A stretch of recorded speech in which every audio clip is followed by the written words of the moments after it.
Comment étamer la panne en cuivre de son fer à souder? C'est le sujet de la vidéo du jour. Alors aujourd'hui, je vais montrer, après avoir expliqué comment bien battre une panne, retaper et limer pour qu'elle soit bien efficace au travail.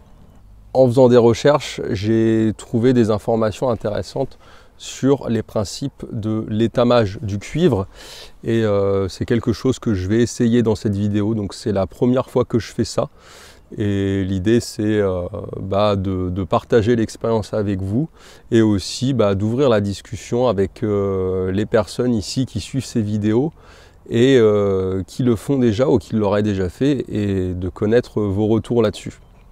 Cette vidéo fait toujours partie de la série de vidéos sur la soudure du zinc. Donc, si vous souhaitez découvrir des vidéos sur le sujet du métier de zingueur chaque semaine, je vous invite à vous abonner à la chaîne. Il y en a une nouvelle tous les mercredis soirs à 17 h. Ok, alors on va commencer par la démonstration. Donc là, j'ai ma panne qui est tout juste retapée. Donc voilà, j'ai passé beaucoup de temps à la taper et la limer correctement et le truc qui me chagrine un peu, c'est que quand je me remets à bosser avec, c'est qu'elle perd vite en fait cette forme que je lui ai fait, quoi. Donc je me suis mis à me renseigner sur le principe de l'étamage. Donc les seules informations que j'ai trouvées sur internet sur le sujet, c'est en ce qui concerne l'étamage et la brasure en plomberie et l'étamage des casseroles. Je sais qu'il existe des pannes qu'ils appellent les pannes long life avec un revêtement en tungstène qui apparemment, je ne l'ai jamais testé personnellement, mais des nombreux retours que j'ai eus, l'étain circule mal dessus et c'est difficile d'emmener la goutte là où on veut. Donc pour ces raisons-là, je n'en ai pas encore acheté. Peut-être que je me trompe, hein. Ceux qui en ont testé pourront me le dire dans les commentaires. En ce qui me concerne, voilà. Vu que je suis un petit peu radin aussi, je vais vouloir essayer d'étamer la panne parce que déjà j'aime bien l'air taper et j'aime bien l'idée d'ajouter une petite couche de finition sur le travail qui a été fait, quoi. Donc c'est parti. La première chose que je vais faire, c'est que avant d'appliquer la couche d'étain, je vais retirer vraiment toutes les impuretés qui sont déposées dessus. Donc là on voit qu'il y a un peu de calamine. Donc la première chose que je vais faire, c'est que je vais faire comme ils font en ferblanterie. C'est que je vais chauffer le cuivre à fond.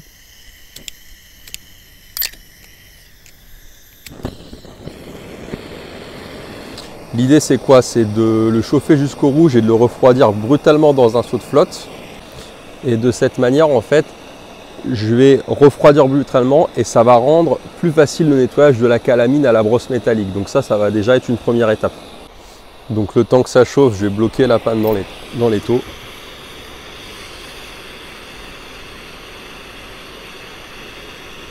Voilà.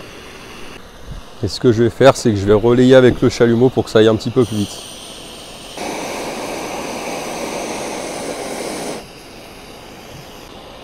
Donc là, ça y est, ma panne est assez chaude. Un truc que je vais faire qui est important avant de l'immerger dans l'eau, c'est que je vais la détacher de la chambre. Parce qu'en fait, la panne en elle-même, elle craint pas trop les chocs thermiques. Par contre, la chambre, elle peut se déformer et surtout la petite grille qui est à l'intérieur, elle part un petit peu dans tous les sens quand c'est trempé dans la flotte. Donc pour éviter ce problème-là, je vais retirer tout simplement la panne.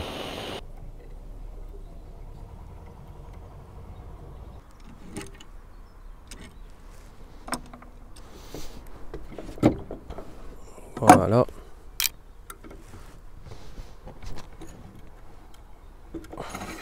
Je viens la tremper dans l'eau. Voilà, l'idée c'est de se servir du choc thermique pour retirer la calamine. Donc à l'aide de la brosse métallique. Donc voilà, ça c'est déjà une première étape. Après, malgré cette opération, on voit quand même des traces d'oxydation qui sont dessus. Donc pour ça, il y a une autre étape que je vais faire qu'on appelle le dérochage. En fait, ça c'est ce qui va permettre vraiment d'enlever les traces d'oxydation qui sont dues à la chaleur. Parce qu'une panne oxydée, l'oxydation va empêcher à l'étain d'accrocher dessus, quoi, tout simplement. Donc je vais faire un principe qu'on appelle le dérochage. Alors c'est un principe qui est utilisé pour bien nettoyer les pièces. C'est assez connu par les bijoutiers. En général, ce qui se passe, c'est quand ils ont travaillé des pièces qui ont été fortement sollicitées par la chaleur, par des recuits ou préparent des brasures ou de la soudure, ils ont souvent recours à ce procédé qu'on appelle le dérochage, qui cherche justement et qui consiste en fait à tremper les pièces dans un mélange. C'est un mélange donc d'acide sulfurique avec de l'eau, le vinaigre blanc et le sel, ça marche aussi. Et le fait d'immerger donc des pièces de cuivre dedans, eh ben, ça permet de les désoxyder. Donc je vais montrer comment faire ça. Donc en ce qui concerne le dérochage, voilà, donc j'ai du vinaigre ici. Donc vinaigre ménager, vinaigre blanc, c'est quasiment la même chose. La première chose à faire, donc, c'est de verser du vinaigre. Donc là, je vais en verser un fond, histoire que ma panne puisse être immergée dedans. Voilà. Donc un fond qui fait à peu près l'épaisseur de ma panne. Ensuite, je vais ajouter du gros sel jusqu'à ce que le mélange soit à saturation. Alors, il vaut mieux en avoir trop que pas assez, c'est-à-dire que le sel va créer la solution. Tac. Donc non, il y a des dosages, mais bon, là, je vais faire ça un petit peu à l'œil. Très important pour mélanger de ne pas utiliser d'outils qui disposent de fer. Parce qu'en fait, le fer, en contact du mélange avec la présence de fer, ça va créer une réaction chimique qui va polluer, on va dire, la composition du mélange. Et en fait, ça fait qu'il va plus être efficace après. Il va laisser des traces en fait si celui-ci est pollué par du fer. Donc c'est pour ça que j'ai pris à la maison, j'avais pris des bouts de baguette pour pouvoir m'en servir pour tremper ma panne dedans. Après, une bout de spatule en plastique ou n'importe quoi, ce qu'il y a sous la main, ça fait le boulot, quoi. La prochaine étape, ça va être de le chauffer. Donc je ne vais pas le porter à ébullition. Le but, c'est qu'il soit chaud, mais pas bouillant.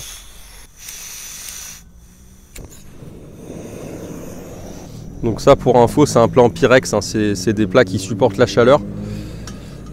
Évidemment, un plat en métal, du coup, ça marche pas parce que, ou alors faut qu'il soit en aluminium, mais qu'il n'y ait pas de fer dedans.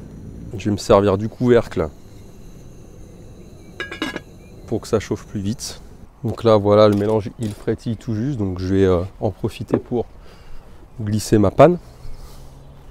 Donc je vais terminer de diluer le sel dans le vinaigre jusqu'à ce que celui-ci ne puisse plus se dissoudre. Ensuite, je vais me servir de mes baguettes pour y glisser la panne, voilà.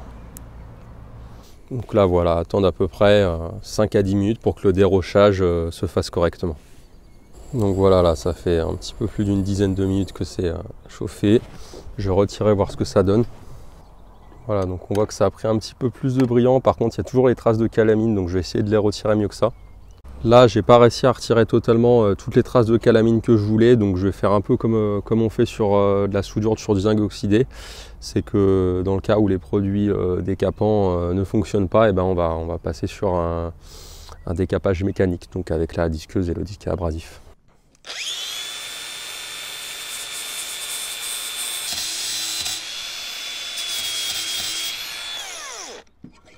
Donc voilà, maintenant j'ai terminé de polir ma panne, donc je voulais vraiment plus avoir de traces de calamine parce que je veux pas non plus que l'étain se dépose mal, quoi.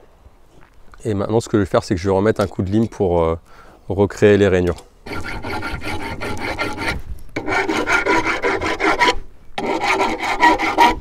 Voilà, donc là j'ai enlevé toutes les bavures, j'ai bien poli le cuivre et maintenant on va passer à l'étape donc la plus intéressante qui est l'étamage. Tout d'abord, merci à ceux des commentaires de la dernière vidéo de m'avoir aiguillé un petit peu sur le sujet. Du coup, j'ai pris soin de faire avec de l'étain pur. J'ai pas pris de target exprès pour ça parce que déjà d'une c'est sur commande et de deux c'est un petit peu cher. Donc j'ai trouvé dans un magasin de bricolage une pâte qui s'appelle une pâte à étamer qui est utilisée en plomberie pour braser les tuyaux de cuivre facilement. Donc qu'est-ce que c'est en fait? C'est un mélange, une pâte avec une mélange de flux décapant et d'étain déjà dedans. Ce qui fait qu'il y a juste besoin d'appliquer donc cette pâte avec un pinceau sur tout, de badigeonner en fait sur la panne comme si on voulait la peindre et de chauffer le tout pour faire l'étamage. Voilà, ce qui est plutôt facile par rapport à une casserole où une casserole c'est plutôt pratique parce que voilà, on fait fondre l'étain dedans et puis après à l'état liquide dedans il risque pas de s'enlever, alors que sur la panne avec l'état liquide ça risque d'aller un petit peu partout quoi. Donc j'ai choisi de faire comme ça. Voilà, encore une fois ça reste expérimental, donc ceux qui ont peut-être appris à le faire avec un ancien, eh bien je serais curieux de savoir comment vous le faites, parce que là c'est quelque chose que je fais sur un truc que j'ai appris en discutant avec des gars du métier, avec des gens par-ci par-là, et que j'ai jamais vraiment vu faire finalement. Donc ce produit, ça s'appelle Castolin SP5423. Je connais pas du tout la marque, c'est la première fois que je teste ça. Je sais qu'apparemment ça passe pas mal chez les plombiers. Donc voilà, ça fait une forme de pâte à l'intérieur. Je vais la mélanger pour bien la diluer. Voilà, il n'y a pas le pinceau fourni avec, donc il faut faire gaffe d'en avoir quand on veut l'étaler. Et donc je vais essayer, c'est la première fois que j'essaye en même temps que je tourne la vidéo, donc on verra bien ce que ça donne. Et je vais badigeonner là-dessus comme ça. Donc ça a l'air de s'appliquer pas trop mal.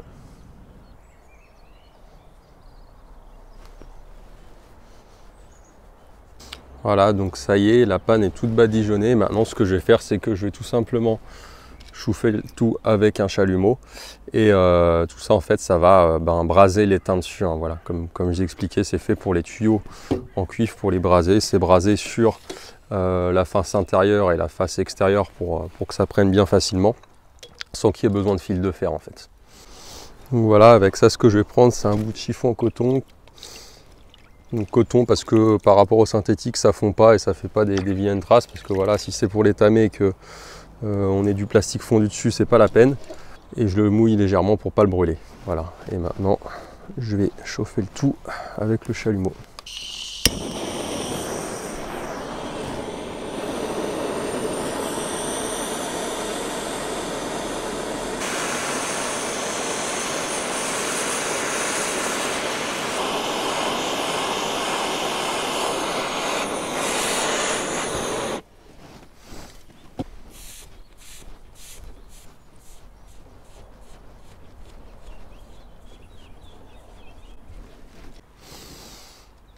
Donc là, ça a l'air d'avoir marché pas trop mal.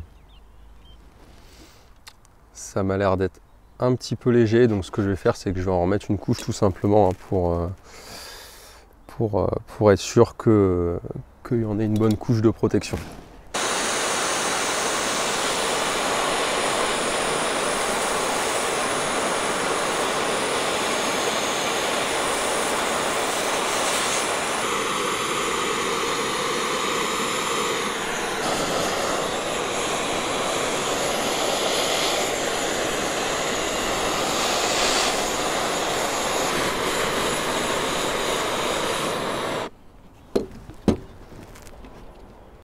Donc voilà, cette fois-ci c'est bien fait, on voit que la panne a pris bien la couleur de l'étain.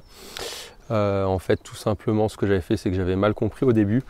Le but, c'est de vraiment bien chauffer, parce que ce qu'on voyait apparaître dans la vidéo au bout d'un moment qui fond un petit peu, qui a tendance à brûler, en fait, c'est tout simplement le décapant, et j'avais besoin de bien chauffer cette couche pour que le décapant en fait s'évapore, pour laisser place vraiment que à l'étain. Et donc ça, c'est de l'étain, du coup il ne reste plus que l'étain pur, quoi. Et donc voilà, donc au final le test a l'air d'être plutôt pas mal, donc ça donne ça. Donc je ne sais pas si on voit bien avec le soleil, mais bon, la panne est bien étamée, bien brillante, quoi. Ça ressemble bien au rendu que je voulais. Donc apparemment la couche a l'air de s'être bien déposée, hein. En fait, il suffisait de bien chauffer le mélange. Au début, ce qu'on voyait, ce qui faisait cette couleur grise, en fait, c'était tout simplement du flux oxydé qui n'avait pas été suffisamment chauffé au chalumeau.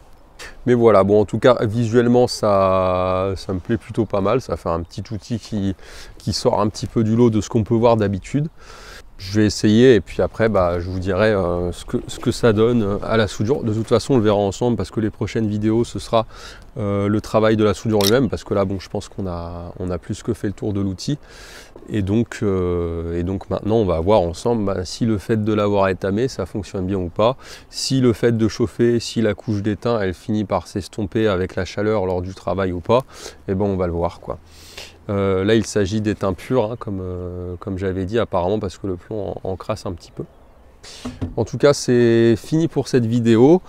Eh bien, elle fait partie de la formation que je suis en train de créer qui s'appelle Comment souder le zinc de manière professionnelle. Donc si vous voulez avoir cette formation complète avec l'ensemble de toutes les vidéos pour vous perfectionner dans cette compétence, eh bien, je vous invite à regarder dans les semaines à venir. Donc soit de vous abonner pour suivre et le voir disponible dans les semaines à venir, soit si vous venez plus tard, quelques semaines après la publication de cette vidéo, normalement elle devrait être dans la description, dans le commentaire épinglé. Je vais aussi l'afficher un petit peu partout ici pour ceux que ça intéresse. Voilà, je vous dis à bientôt pour la prochaine vidéo. Ceux qui s'y connaissent et qui ont des choses à dire, n'hésitez pas à me le dire sur les commentaires parce que je progresse énormément en vous lisant. Donc faites-vous plaisir et n'hésitez pas à faire des critiques constructives. Et d'ici là, je vous dis à la semaine prochaine pour la prochaine vidéo. Salut.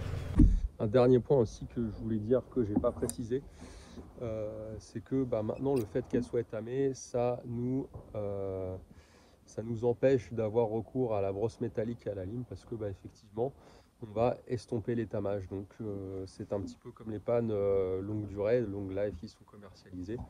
Je vais me contenter tout simplement d'un chiffon sec et de la pierre d'ammoniac, d'un chiffon humide pardon et de la pierre d'ammoniac pour nettoyer la panne et justement pour pas abîmer le revêtement que j'ai appliqué.